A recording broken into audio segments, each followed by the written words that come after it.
USA-Burkina, les États-Unis sanctionnent le Burkina Faso. Publié le 2 novembre 2022 par Miadjo. Les États-Unis vont exclure le Burkina Faso de l'accord commercial liant la première puissance mondiale aux pays africains, a annoncé mercredi la Maison-Blanche, justifiant cette décision par l'absence de progrès vers un retour à la démocratie, après les 2 coups d'État militaires dans le pays depuis début 2022. J'ai pris cette décision car j'ai déterminé que le gouvernement du Burkina Faso n'a pas mis en place, ou fait des progrès continus en vue d'établir, le respect de l'état de droit et du pluralisme politique, élément nécessaire dans le cadre du programme AGOA, African Growth Opportunities Act, a justifié le président américain Joe Biden dans une lettre envoyée au Congrès américain. L'exclusion du pays ouest africain sera effective au 1er janvier prochain, a précisé le courrier. Dans un communiqué, l'ambassadrice américaine au commerce, Catherine Tai, a insisté sur la nécessité pour le Burkina Faso de prendre les décisions nécessaires pour répondre aux conditions de l'accord et au retour de la démocratie.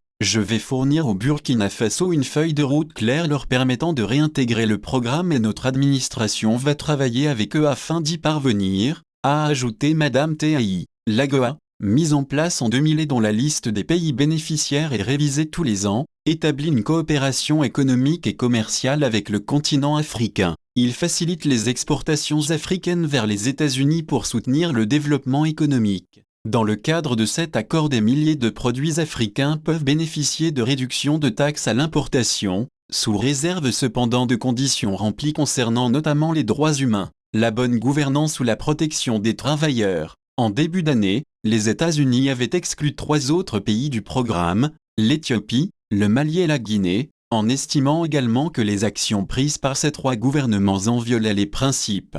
Confrontés depuis 2015 à des attaques djihadistes de plus en plus fréquentes qui ont fait des milliers de morts et contraint quelques 2 millions de personnes à fuir leur foyer, le Burkina Faso a été secoué par 2 coups d'État militaires depuis le début de l'année. Le 24 janvier, des militaires emmenés par le lieutenant-colonel Paul-Henri Sandaogo Damiba avaient renversé le président Roch-Marc Christian Kaboré, accusé de laxisme face aux attaques, avant d'être à son tour déposé le 30 septembre par le capitaine Ibrahim Traoré.